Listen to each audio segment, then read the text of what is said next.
But Lord of the Rings, I'm a bigger fan than anything else. And so the stakes are higher, to say the least.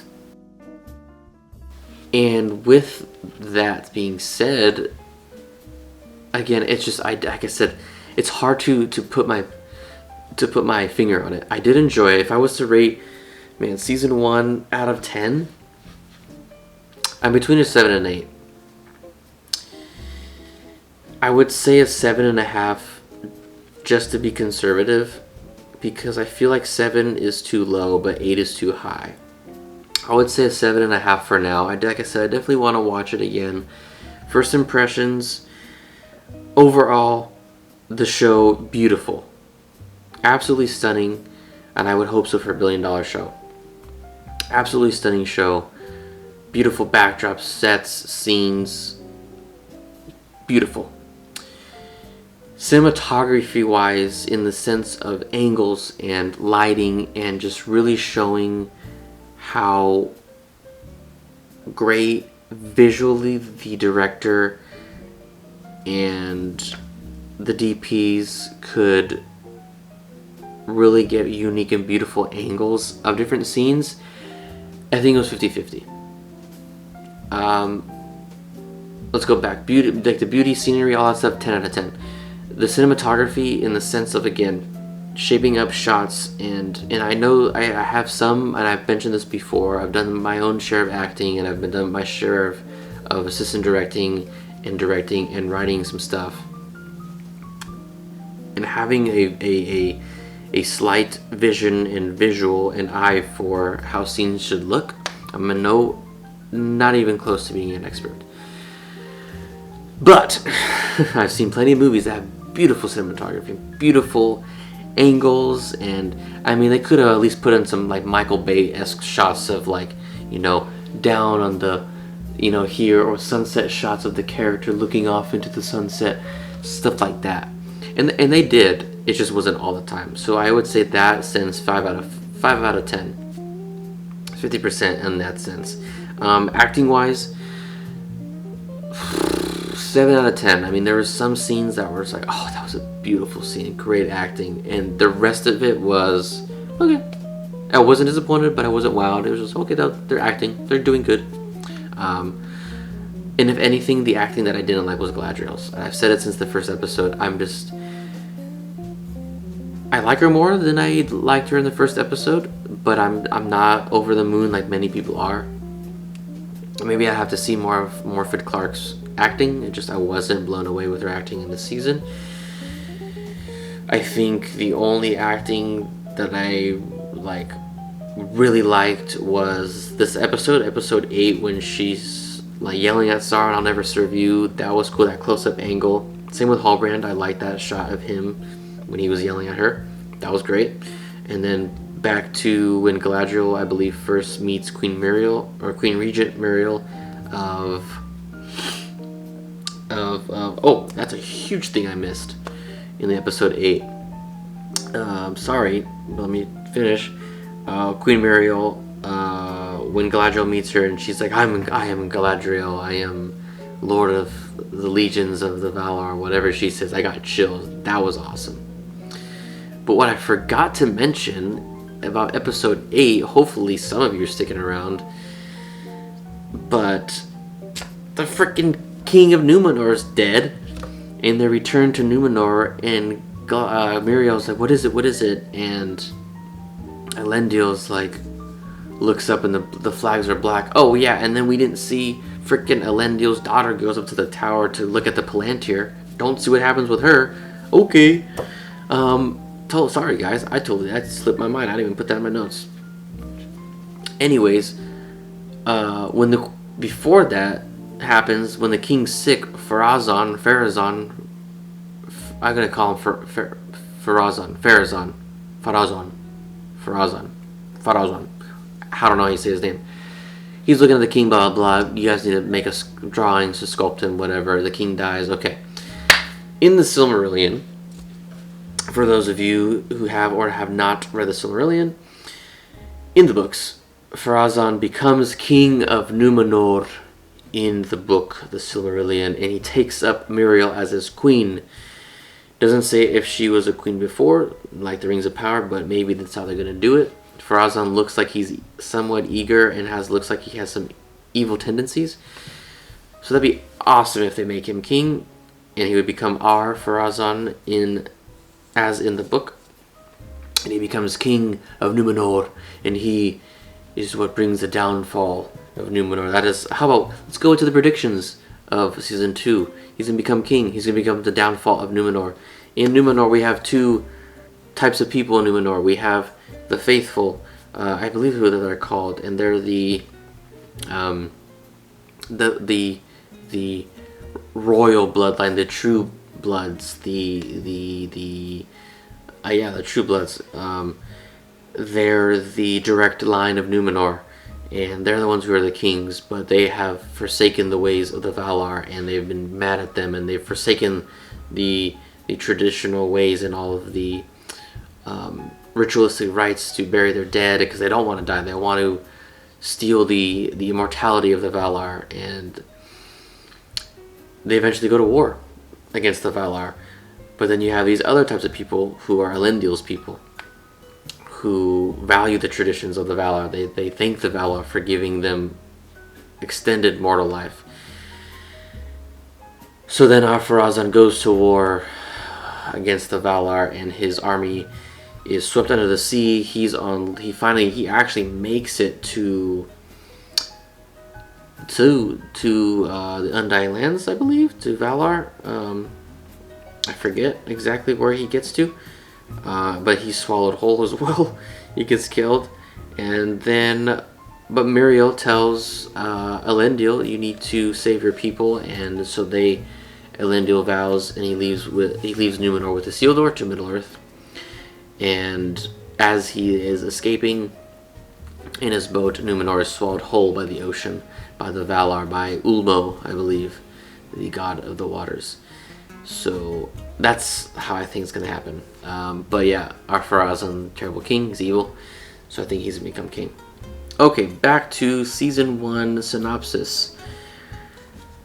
Acting, like I said, 7 out of 10. Relation to the original text. That's hard, because the Second Age isn't really told by Tolkien. Galadriel's history in this time is not really told. We don't really know who she is. There's some early inclinations of Galadriel trying to find her kin, not in Middle Earth, but in the land of the Valar, if I'm not mistaken. And that's a long time ago. I think that's in the First Age.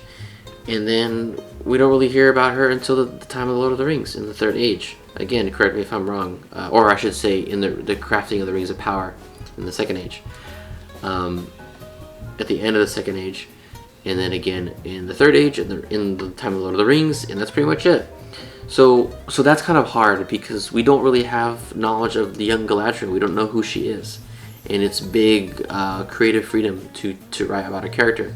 Same with Elrond, if I'm not mistaken. Same with Gil-galad, if I'm not mistaken. I know that there's writing about him when he becomes the High King of Middle Earth, of the Elves, the High King, and he is in Lindon, just like in the show. But that's pretty much it at this point in the Second Age, before the crafting of the Rings of Power, which is all of season 1 before the craftings of the Rings of Power, because we just finished crafting the Elven Rings. So it's kind of hard to say. What we do have is the men of the Southlands. A huge amount of men did fight for Morgoth, which is true. That's accurate. The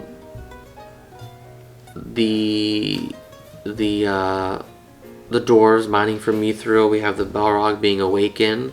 Okay, it's pretty accurate. We have Celebrimbor crafting the rings. That's accurate. Halbrand being Sauron. Okay, we talked about that. That's a very small, minute. I think it was a good creative thing to do that for the show versus the book. I think again the book way wouldn't have done well in the show, because again, not everything translates well from book to film. I think a lot of book readers don't understand that.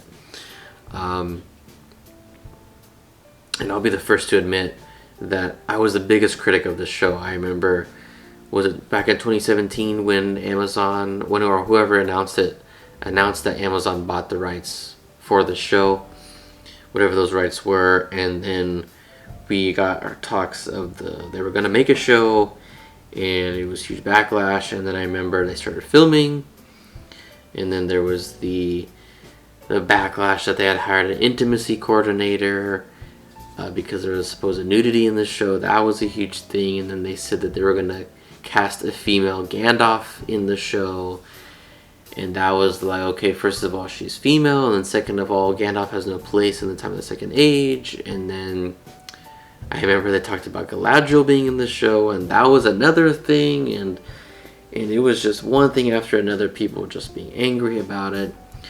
And then the first trailer dropped, and by that point, I was still very skeptical, and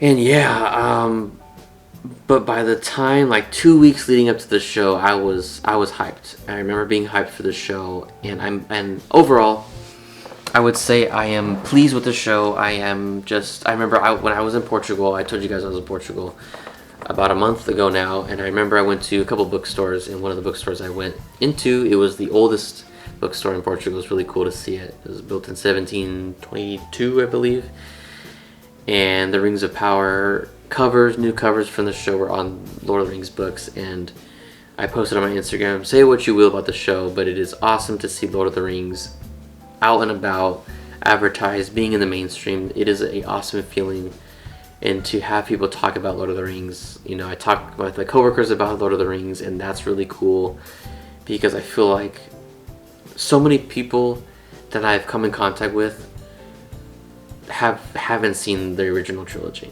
or The Hobbit, and so it's really cool to talk about that and get people into the show. And then now people want to watch the films, and I think it's going to do a good thing for the original films and for the books, to get people to read the books as well, because they're great. And so overall, like I said, I am happy.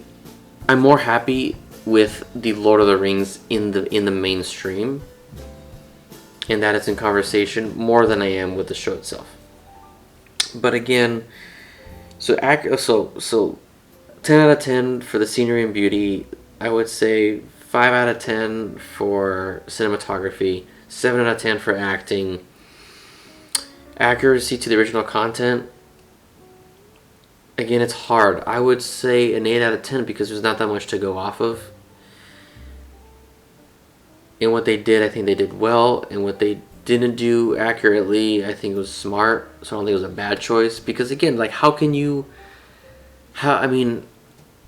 yeah, maybe I don't want Galadriel to be like this headstrong warrior chick, because I'm used to her being this crazy powerful but very wise and subtle queen.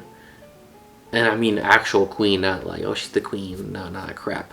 I'm not a fan of that. But she's the actual queen. She's basically a goddess, in the Lord of the Rings time, in the Third Age. And of course, with the absence of this information, you could always make the argument that, well, this is how she becomes that person. But we can't say that's good or bad in the sense of the relation to the original content, because there is no original content about this time. Because Tolkien really didn't write that much about this time of the Second Age. And so, yeah, I think I have to, just to be safe, to say a 7.5 out of 10. Again, if I'm going to compare it to anything, House of Dragons is beating it for sure in enjoyment. But love that I have for the world of Tolkien, love that I have for Middle Earth, and I'm talking like actual love. It's not just oh, I love this, I love that, I love everything, and I love water, and I love walking my dog, and I love brown tables, and whatever. No. I like that stuff. But I truly love Tolkien's work, and I truly love Middle Earth, and I truly just enjoy and love everything Lord of the Rings. And I think that the Rings of Power will never be what Tolkien's books and Peter Jackson's Lord of the Rings trilogy will be for me. I don't think it'll ever be that. But I think it's good enough to enjoy, because Peter Jackson will probably never, ever, ever, and that breaks my heart to say it, but I think he'll never, ever do anything with Lord of the Rings again. For one, that he said so. I wish he would, but also I wish he wouldn't, because The Hobbit was kind of like, I love him and I hate him, and that could be a whole nother video. So I'd be afraid of him touching something again from Lord of the Rings. It was a masterpiece what he did with the original trilogy, and I don't know what the heck he was thinking with The Hobbit. But yeah, season 1 was a fun ride. I'm interested. I'm not going to say excited, but I'm interested to see what they'll do with season 2, however long away that's going to be. With all that being said, guys, I know this is a long video. This is probably going to be 3 parts looking at the time right now. It's probably going to be a 3-part video. I'm sorry, but I'm not, because this is what you get when I get into Lord of the Rings. I hope you guys enjoyed these episodes and reviews of Season 1 of the Rings of Power. I have had fun watching them. I, again, will say I'm going to watch them again.